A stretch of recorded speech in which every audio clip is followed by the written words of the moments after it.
Okay, well, I've already had an introduction, but just gonna say it again. My name is Jonas Zieher. I'm a designer and since recently also a founder and a creative director. But I want to tell you the whole story, so let's start from the very beginning. And I want to kick things off with sharing a little bit about my background and how I ended up where I am today. And we start in a very beautiful small town in Germany called Nürtingen. People in the UK typically think that's Nottingham, but no, it's Nürtingen, south of Germany. And that's me on my first day of school. And I think I can truly say I've always been like a creative child. And you can see evidence here. So this is me and my sister, first day of school. And we're holding these traditional paper cones we have in Germany. And as you can see, mine came in the shape of a pencil. And that is because I just loved drawing from since ever.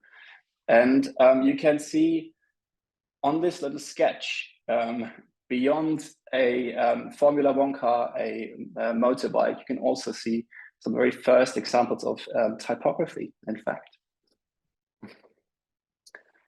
And yeah, I was also a very curious child, and I always wanted to know how things work. So when I got my hands on my first computer, my parents were quite surprised when the first thing I did was, in fact, to take it apart. But I was just always interested in how things work. And I was interested in the how, not the what. So I'm not saying that it doesn't matter what you communicate, but that it is often overlooked how things are communicated. And this is where I think design comes in. So in a typical designer-client relationship, more or less the client knows what they want to say or what they want to communicate, but we as designers know about how to communicate that. But let's move on. So when it came to studying, I went for communication design. That was somehow seemed to me like was the closest to my interest and what I was interested in. And I studied in Stuttgart, south of Germany, in a place called Stuttgart State Academy of Art and Design. And this is the building. This is what it looks like inside with this amazing installation by Namjoon Paik. And one of the key people there was my professor, Patrick Thomas. And I don't know if you are familiar with his work, but he's very fond of silkscreen printing. And he would occasionally invite the whole cohort to his studio in Berlin and would let us work there, which is very generous of him. So I kind of got into screen printing, right? And I just loved the sort of the manual work and like the making things with your hands, but also the limits it creates for your design, because you're kind of forced to work with a reduced color palette, very bold graphics, halftone patterns, and so on and so on. And another thing I loved when I was studying was collaborating. So I believe collaboration sometimes really does have that magic ability to create a whole that is greater than the sum of its parts.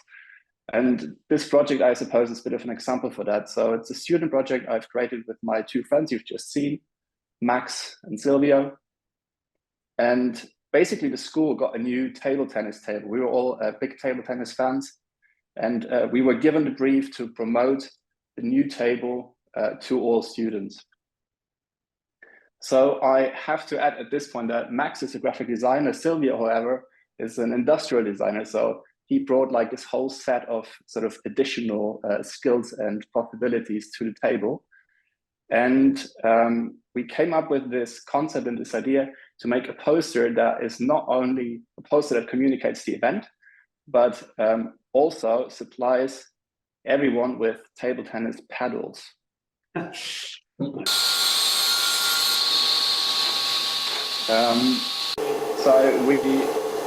we made it happen. We went to the workshops. We cut the wood. We used a CNC machine, cut out the panels.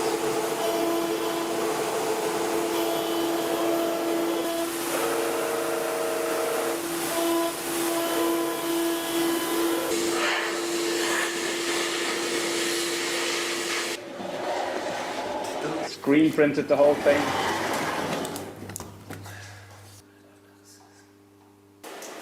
Use this special ink, white ink that actually expands when it's exposed to heat.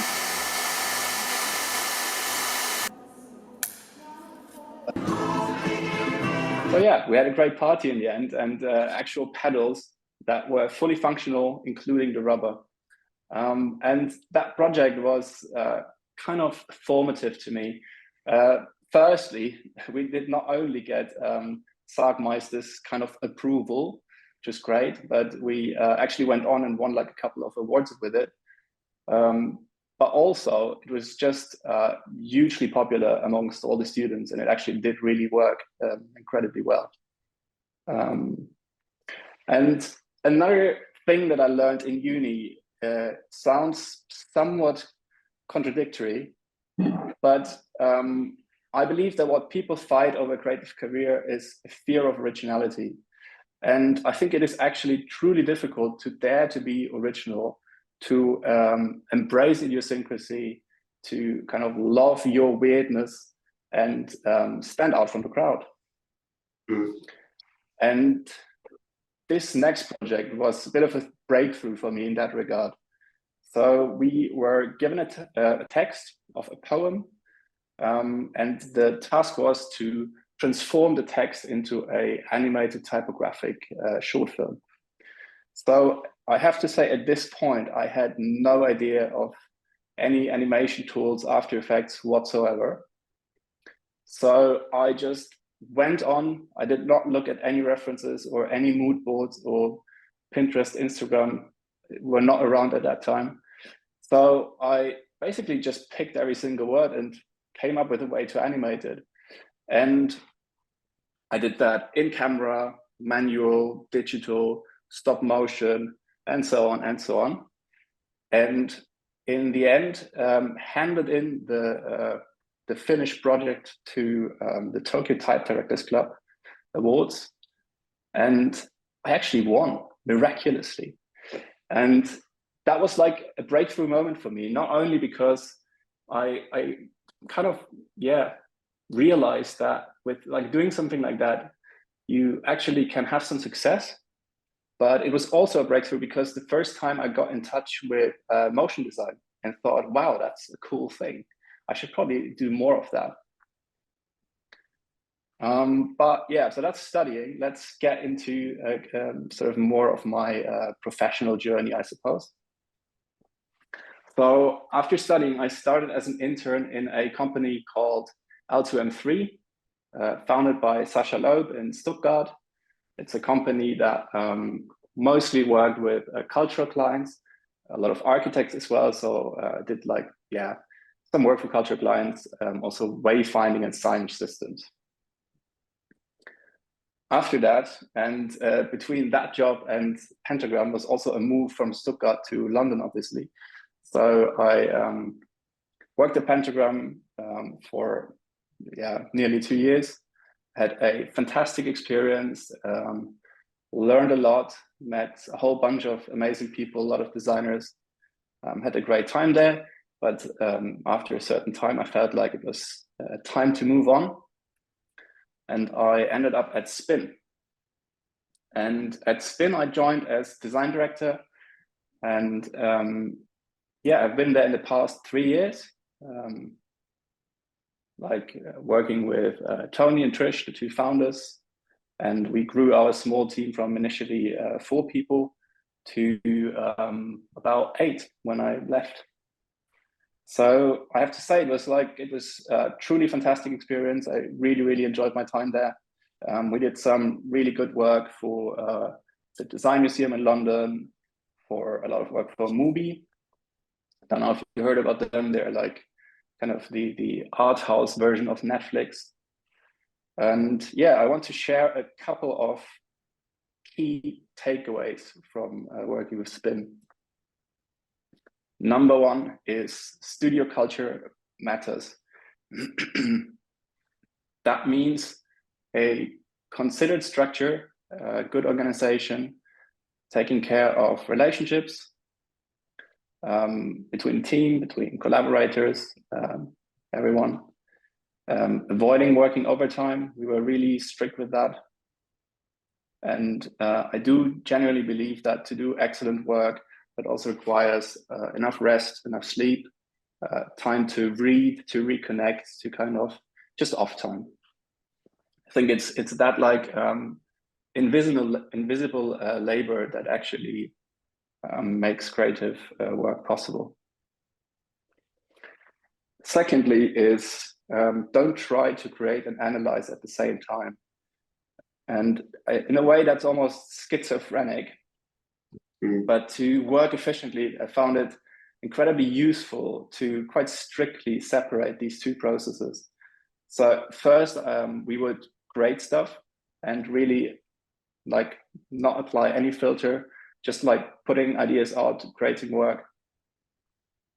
Then we would print everything out, stick it up on a wall to almost like physically have a break between working and then switching over to becoming a curator almost. So, you know, walk up to the wall, look at the work, and then that's when you decide what's fit for the brief, what works best, which ideas to develop further. And then thirdly, that's actually one of the things that Tony always said is build it and they will come. And that's a quote from Field of Dreams.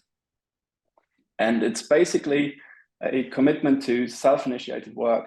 And it's an investment in creativity.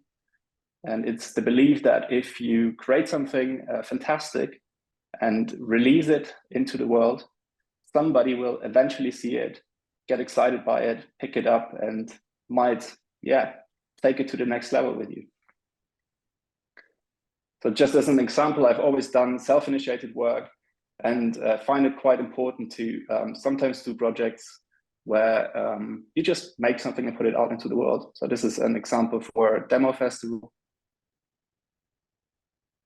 which I'm sure you've all heard of. And yeah, looking back, I've worked with a super diverse range of clients. So spanning entertainment, architecture, museums, cultural clients, technology. And having that like very broad experience is actually something that I've always really enjoyed. And I think is one of the best things about being a designer, really, because you're exposed to like so many different companies, ideas, people. But yeah, today, this is the exciting part. I'm actually happy to announce that after 3 fantastic years at Spin, I've made the decision to pursue my own dream of setting up my own company. And I'll tell you all about it. So as we know, we live in challenging times for many reasons. Here are just 2 of them. Number 1, the climate. Number 2, AI. I'm not sure if you all tried Adobe Firefly, but it's pretty crazy. And well, so if you start a company, I kind of feel you have to somehow address these things and like at least have a stance on it. And while I can definitely not say I have any answers to that, I do have a couple of thoughts that I want to share with you. So firstly, I think that as designers, we actually have contributed, like not we personally, but the profession has contributed to the problems that we're seeing right now. And that is by fueling consumerism. That is also by creating a throwaway society. And I think as designers, we are in a unique position and almost like have the duty to steer things into a better direction. And beyond the obvious things, such as using circular materials, renewable energy, living a kind of more mindful life, I suppose. Another way to do this is by making things aesthetically sustainable. By that, I mean trying to avoid, whenever possible, to create MVPs and instead focus on things that are like seriously excellent. They're just really, really good. Because I think these are the things that people love. And that's a commitment to creative excellence. So if people have an emotional connection to the things that surround them, I think they just last longer and are therefore more sustainable. Then this is an illustration of the Pareto principle. I'm not sure if you heard of that. And from my experience, I believe this actually applies to design in general. And it says that for many outcomes, roughly 80% of the consequences come from 20% of the causes. You could also say, in other words, that the distance between something good and something bad is much smaller than between something good and something excellent. So with my new company, I want to focus on those hard to achieve last 20%. Because I believe that this is what AI, at least so far, I don't want to say too much here, but so far still struggles with. And I hope it will do so for a couple more years or until it's kind of sensibly regulated, I suppose. Sorry, I'm being a little bit too fast. So how do you achieve excellent creative work? And I think these are some of the ingredients. So we've got intuition, we've got experience, we've got iteration, play, research, collaboration. However, in real life, they usually, at least for me, work out more like that. It's like a weird entangled mess, and you never quite know where exactly or how exactly it works. So yeah, in real life, they're rarely organized in a grid like that, right? So I think as a company, it's important to embrace that. So to stay in a process of constantly becoming rather than being, staying open-minded, really. And this is maybe, yeah, this is a bit crazy. So naming a design company, this is what I've been busy with for the past couple of weeks. And I can tell you it's an absolute nightmare. And my list of requirements was also kind of long. So I wanted something that's short. I wanted something that's an actual word, nothing that's like made up or anything. I wanted something that actually means something, at least to me, and doesn't limit the company in any way. So here is what I ended up with. The new company is called Acre, acronym for a creative endeavor. And when I found this, I was just thrilled. So the word acre is derived from Old English and simply means open field. I mean, how beautiful is that? And I just love the notion of that, and also that it has the notion of like place for production, really, something like a place where things grow. So I love that. Very nice, yeah. So with Acre, I want to sort of harness the synergies between commercial work, but also sort of a more progressive, more experimental practice, and creating effective and nuanced visual languages across visual identities and motion design. This is what I've done mostly so far, and sort of with the ambition to achieve creative excellence, as simple as that.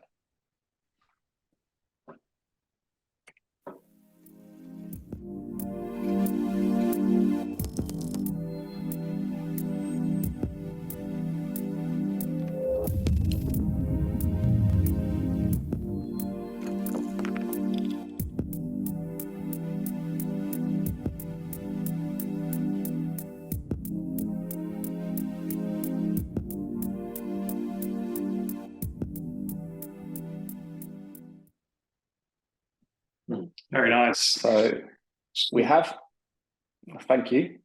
We have a small space currently in South London, tiny. Also not a lot of books, as you can see, just moved in. It's a very nice space, close to Brockwell Park. And I also thought I can already share like a couple of first projects just so you get an idea of the work that we've been doing so far. So the first one is a magazine called Anima. They are it's the same team as Port magazine, maybe you've heard of that, and has like a focus on furniture design mostly, but with the intention to make that like to kind of break design down to like a broader audience, to really get into it, to be accessible, to kind of unpack what the design is. And so we've designed the actual magazine, and on this project I collaborated with Fran Mendes and Maria Björk, who they're brilliant, and who worked on the print issue, first issue that just got released in Milan, but also on like a range of other applications. So they're doing a podcast, just launched the first episode. And Anima, the name itself, it's actually inspired by a Tom York song, but it also means something like the spirit within. And we made this interactive installation that sort of tries to play with that idea and takes cues from that. This is the website.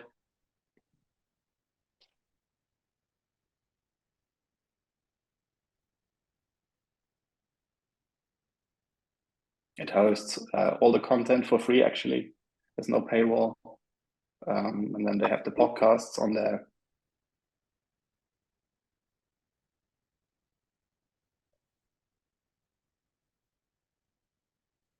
Just one article as an example. Quite simple. It's designed for like, to make it easy to read. I've got a lot of long form content.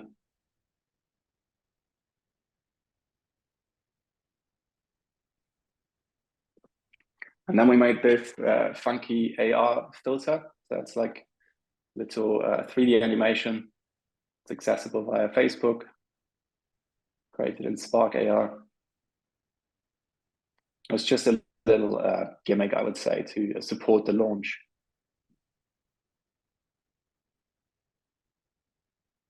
Is Spark AR now significantly more advanced than it was? Because I remember it used to be so limited. I think it's probably a bit more advanced, but it's still, I still wouldn't say it's easy to use. Like, it was okay. Not sure if I would use it again. Do you want to map a I guess sorry? So it's fine if you just want to map a photograph to your forehead and have it as a flat plane. Yeah, it can do a little bit more than that now, but it's I think the main advantage is just that people can access it via Instagram, so it's accessible to everyone basically. I thought that was the best thing about it. So this next project is a campaign for the Hyundai department store. They are maybe the Selfridges of South Korea. That's kind of what you can compare it to. And they wanted to open a new branch in Daegu, or reopen it. And the brief was they wanted something that's vibrant, fun, speaks to like a very young audience. And they also added like new architectural features to the store. So they have this entirely new floor designed by Jaime Hayon. Looks like stunning, like super crazy. Then they have a new rooftop garden, new cafe, and so on. And part of the brief was also to kind of be inspired by the shapes and that like visual language from the architecture without copying it, but like trying to get some of that into the campaign. And we came up with this idea of, I would call it an alphabet of forms, maybe. So it's like just a couple of shapes that all have like a certain meaning or represent a certain concept, such as love, friendship, freedom, sustainability, and so on. And they are all things that are needed to create the future. And that was the campaign slogan. So firstly, we created those shapes. And then took it one step further into kind of a modular system, because the campaign was meant to be digital, on social media, out of home, on the website, and so on and so on. So yeah, we had to kind of ensure that it can like grow and expand across all the different efforts. We made all these animations. And then the campaign got rolled out. So we've had these huge billboards printed, super graphics all around the store,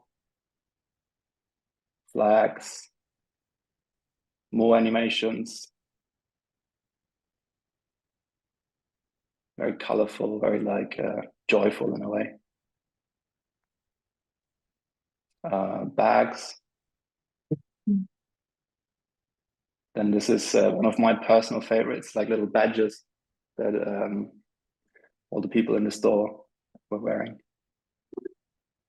Very cool.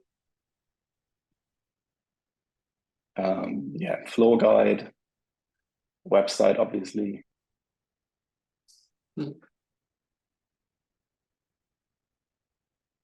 Again, I quite like this one. So they have these like columns with like, I think it was 10 screens wrapped around them. Digital out of home.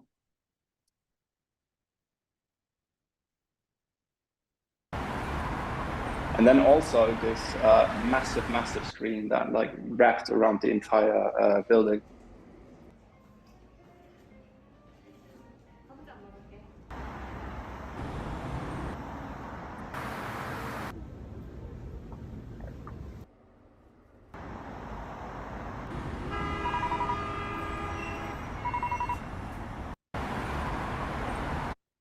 Okay, and before we wrap this up, there's one more project that I want to share with you. And it is the last project for today. And it's the typeface you've seen across this presentation. So it's called Endeavor Sans.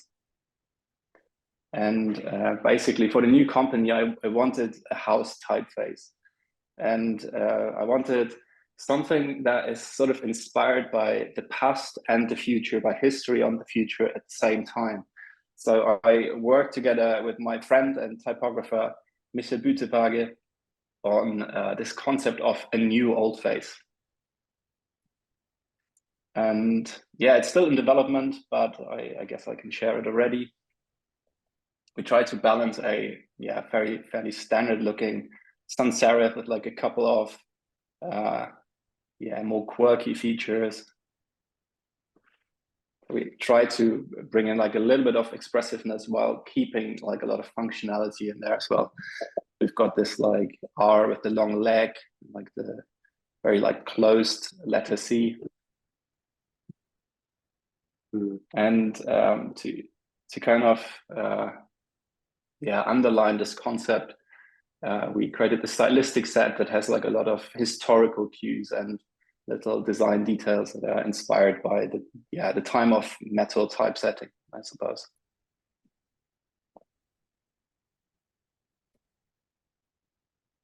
Yeah, the typeface comes in 8 cuts and could potentially be a variable typeface.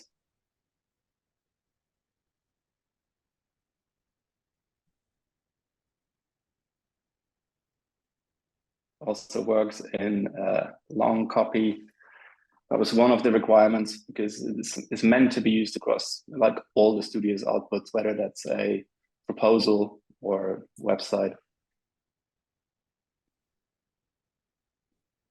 And yeah, I think that's it for today. thank you so much for listening, for your attention. Obviously, please stay in touch. Instagram, website, newsletter, and I'm curious to hear your questions. Yeah. Thanks so much. Thank you. I was going to say to you, I've never actually had the pleasure of actually hearing you speak live. I've only ever seen kind of pre-records. I think you did a talk. I think you did a talk during your time at Spin, I believe. Was it with Tony? Yeah, very possible. Yeah. And just to see you kind of going your own lane and presenting such a wonderfully articulate and kind of, and for me, the more important part, meaningful way. It's an absolute pleasure to hear you speak. So thank you for taking the time. Yeah. Thank you so much for listening and the invitation. Oh, you're very welcome. I'll probably open up some questions. I've realized there's a slight delay on the line, so apologies for that. But I guess I'll go with quite a direct question. At what point in your agency career did you realize that kind of environment wasn't fulfilling you kind of creatively and aspirationally, that you felt as though actually, I don't think I can actually create the lane or the path that I want to within the confines of the agencies that I'm within? Because we're obviously aware of your career trajectory, and obviously you progressed from design director to partner at Spin, and now you've gone down, and let me say it firsthand, I think the identity is really beautiful. When did you realize, when was that realization that now is the time where I have to go and create my own lane? I think in a way it was always there. I like, since studying, always the sort of the long-term goal was to one day have my own, creative practice in whichever form or shape. And then, you kind of enter, your career path, and you just go along. And there was always like, the next project in front of me, the next opportunity, the next challenge. So I kind of, I wouldn't say I lost track of my original intent, but it was maybe not the priority for all the time. Yeah. And then suddenly I felt like it really came back. And I very strongly felt, if I ever want to do this, if I ever want to start my own thing, I just have to do it. And it was definitely not an easy decision. But yeah, I mean, nobody's going to wait for you, so you'd rather do it, right? Well, it's interesting because I having followed, being a slightly older designer, having followed the career path of someone like Tony Brook, and then back in the day looking at Designers Republic, looking at Michael Place, there is definitely similarities between the way in which you were presenting your work or the way you were thinking at university to the way in which Tony still presents the kind of the slight, oh sorry, the dog behind us, a slight rawness and expressive side to the work that I can see how or why Spin did seem like a place where you would end up going. Have you always been really selective with the agencies that you worked on that felt as though they mirrored kind of like the processes or the way in which you think about approach? Absolutely.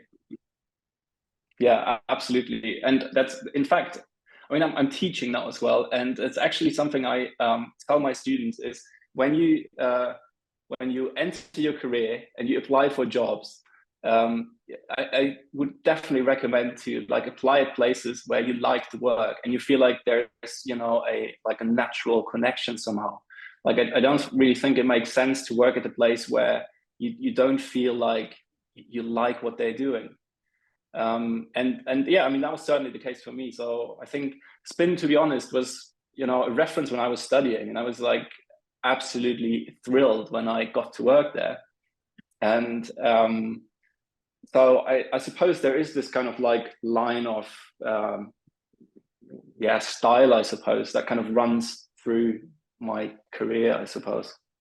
Yeah, because I've been aware of your work for some time. Not that I'm a weird, creepy stalker, but I've been aware of your work for a long time.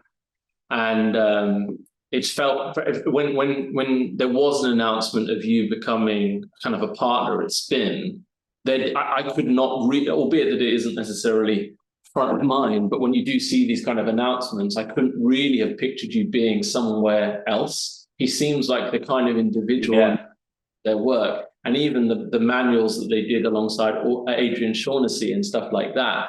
It feels very much like it felt like a good fit. So I'm not going to end up asking like a divisive question, but I imagine at some point that the ambition outweighed the opportunity at Spin.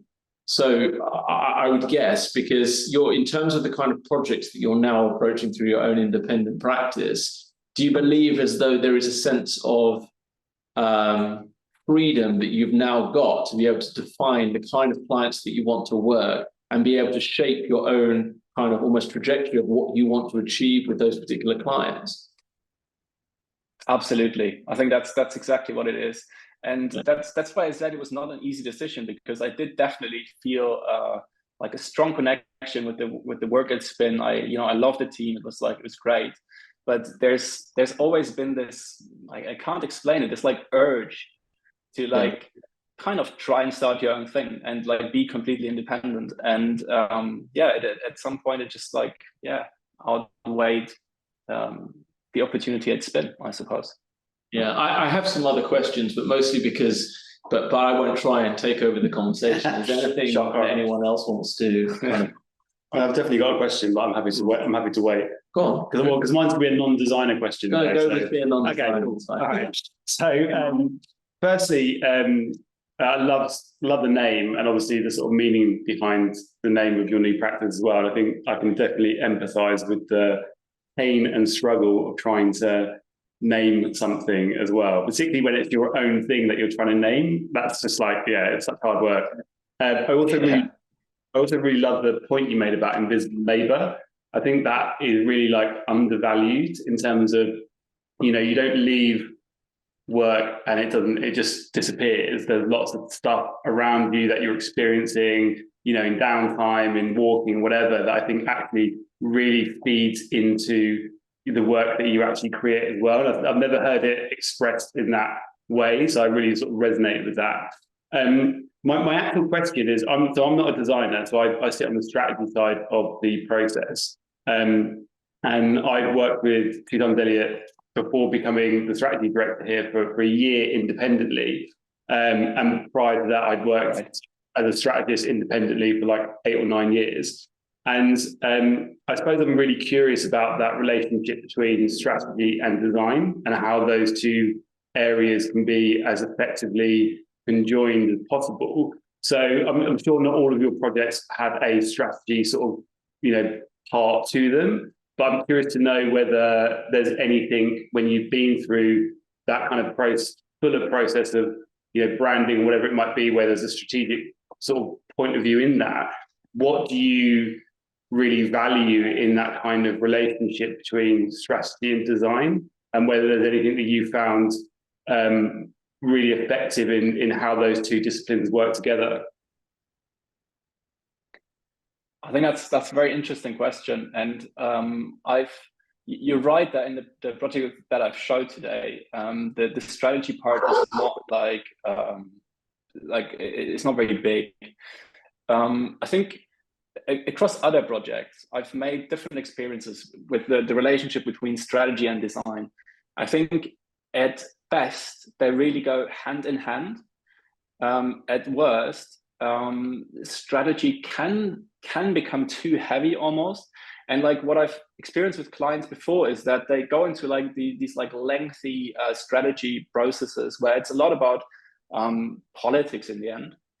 And they kind of struggle to make that step of, once they have a strategy document, to then translate that effectively into visual language. Because that step, I actually would say, without any strategy, that's also not a great place to be in. But with too much strategy, you're also not winning anything. I think projects become effective when it really goes hand in hand. And I suppose when you have, it's the good old things when you're like in a room together with people and you just have a chat and you can like discuss things quickly and effectively. That's usually where like it's the easiest to bridge the gap from a client and their sort of like wants and needs, a strategist, and then a designer who translates that into an actual project outcome. Like I think the closer these relationships are, the better and the more effective. I think that's my experience.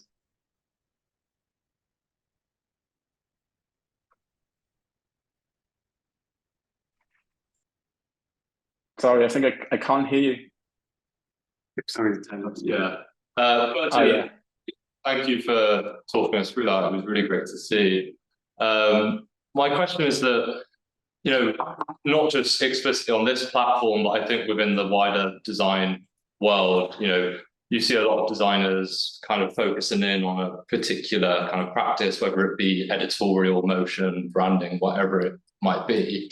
I think it's really interesting to see your portfolio and that there's this breadth of work in so many different disciplines, from type design to 3D, motion, general branding work, whatever it might be. And I'd be interested to know how and kind of why you think it's important to be able to kind of branch out and not isolate your kind of practice into specific disciplines. That's a good question. And I have to say, like, I don't know, like, why my work is like that. It just ended up being like that. I've somehow just like worked on a whole range of different projects, from like very technical sort of wayfinding and signage systems down to like very arty 3D motion stuff. And like I personally like get a lot from that. Like to me that's like incredibly stimulating, and I really like the synergies between those things. And I find it like creatively very interesting to like hop from a project that is very I don't know, technical and into like something that's completely different, way more expressive. And this is like, I don't know how well that works economically, to be honest. I do think it's certainly easier if you have your niche, and if people typically hire you for something they've seen before, and it's like easier to establish a brand if you're sort of more if you have your niche. But then I think as a designer, I find it just way more exciting not to be pigeonholed and try all different kinds of things. So I guess it's like finding a balance between these things. I've got another semi-boring question, sorry. More so because I'm thinking about I'm trying to go back quite a long way before 2x Elliot existed. And I remember my journey from working in-house at studios to then making the leap of creating my own thing. And one thing that was hugely empowering was the fact that I had the opportunity to create what I wanted to. I was able to create an environment that I wanted to. I was able to dictate the journey of travel that the studio wanted to take. I failed a hell of a lot of times. I've learned a load of things. I had to do things that really no creative person wants to do, when you think about administration and accounts and project management and all of these things. And then like the first thing you instinctively do as a creative person would be like, okay, I'm going to go out and hire more designers, as opposed to any of the other positions that actually are integral to a business and being able to function. So just on a really basic level, you're going into starting up. I agree, by the way, I love the name, Acre, sorry. We're working on a project that's also got ARC in the title, sorry. They're good letters.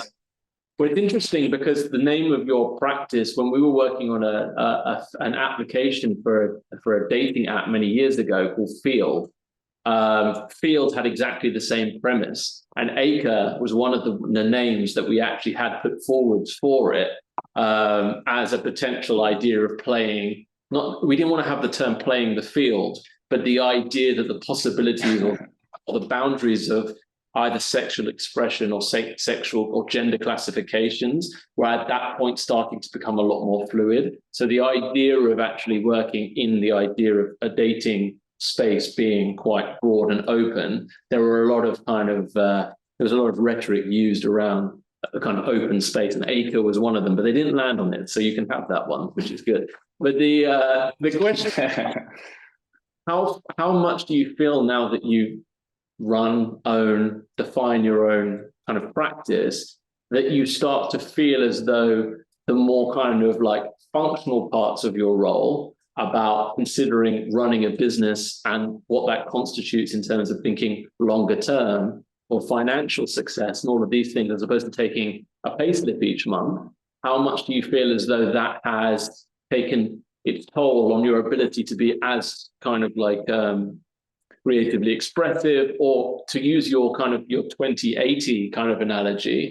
I know for me that the more the studio has grown, the more difficult I find it to get myself back into that creative flow. So I'm just interested to know how that's kind of either been a challenge, or maybe you've just found it really easy, but I'm just interested to hear. It's definitely not really easy. I find it very challenging.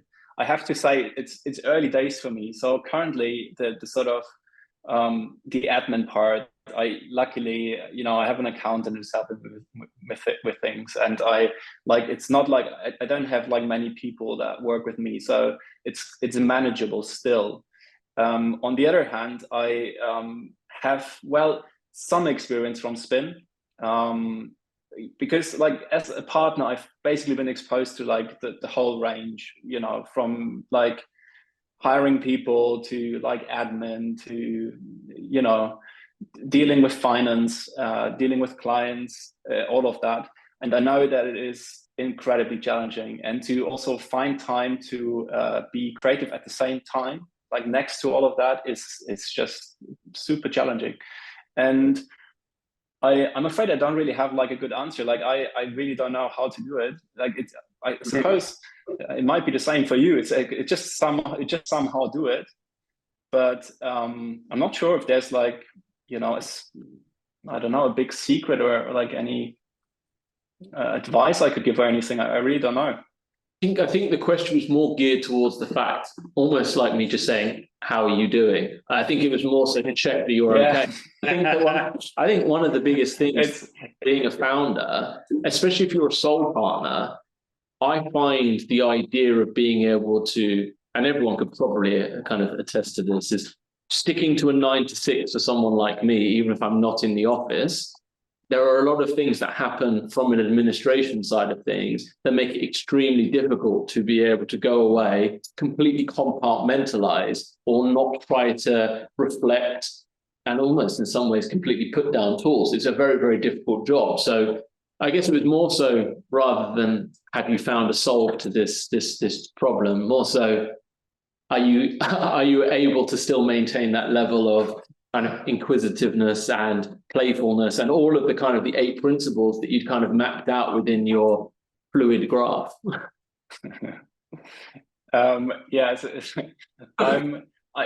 Firstly, I'm okay right now, but I have to admit, I have definitely not been sticking to a 9 to 6 schedule at all. Like it's pretty much been like a 24-hour job for the past couple of months, and I'm hoping it will get better at some point, but I'm definitely not there yet. And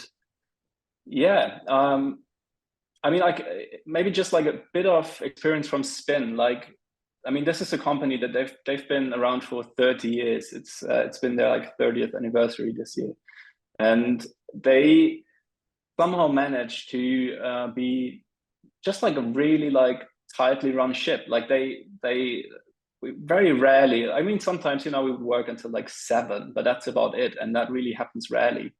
And most of the time it's just super strict, very like disciplined organization. But it's really not easy to achieve. And I'm definitely not at that point yet. Yeah. That's the honest answer. Yeah, I've got one more question actually, and actually one observation before I get to my question. I thought it was amazing your personal archive, and the fact that that goes back to, you know, drawing on a piece of paper, and that you've kind of still got that, and are able to use that as part of your, like, telling the story about you and all the little bits among that. So that was really great in terms of presentation. And my other question was going to be, you know, when you started talking about Acre, you kind of brought up essentially two fundamental challenges that Acre isn't necessarily set up to address, but you see them as things that potentially you're conscious of, and therefore your practice will be conscious of those two things as well. So sort of broader things around climate sustainability, and then kind of where will AI take us. So I was wondering, you know, maybe in respect to that, but also just your sort of personal ambition from the studio, what do you think would be, you know, the best project that Acre could potentially work on? What would that look like for you? Well, I think that, like, to make a great project, there are actually, I would say, there are two things that are required. Number one is a genuine creative opportunity. That means whoever the client is or the project owner, if they don't want something genuinely great, if I think typical example would be they kind of already have an identity, or, like, you know, they have something and they want like a gradual tweak, that already makes it less exciting. And the other thing is purpose. I mean, it's a word that people have talked about so much, but I think that genuinely, if there's like a real purpose behind the project, that's what excites me. And can that purpose for you, does that purpose have to be, let's say, the modern iteration of purpose, which kind of basically means it's there to do something good, or can it be that the purpose is just a very clearly defined, and there's a clear sense of passion about what the idea is and is trying to do? I think so. Like, it's kind of difficult. Obviously, in an ideal world, you would want a company that I don't know, solves climate change. But in the real world, that's very likely not going to happen, right? So in the end, it's gradual. But I think if people are passionate and genuine about what they want to achieve, I think, to me, that is already enough. Yeah. Cool. Thank you. Our problem is I've got so many other questions, but I'm also conscious of the fact that you'll end up being here till 9 p.m. Is there anything else anyone wants to add? And maybe, you know what, alternatively, Jonas, you and I can go and get a drink, and we can go and catch up then, so I don't end up keeping everyone here until Let's do that. Your cultural role. Yeah. Is there anything anyone else wanted to add? No, good. Just thank you very much. Yeah. Oh, actually, there's one question.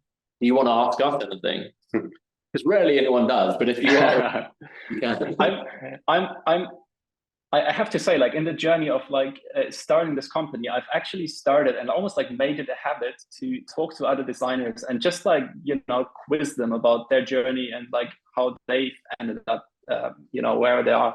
And yeah, I mean, that probably is like a bit of too much to talk about now, but I very happily, let's go and have a drink and talk about that.